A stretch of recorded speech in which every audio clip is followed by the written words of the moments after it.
Praise the Lord.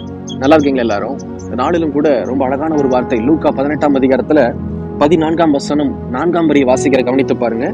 ஏனெனில் தன்னை உயர்த்துகிறவன் எவனும் தாழ்த்தப்படுவான், தன்னை தாழ்த்துகிறவன் உயர்த்தப்படுவான்.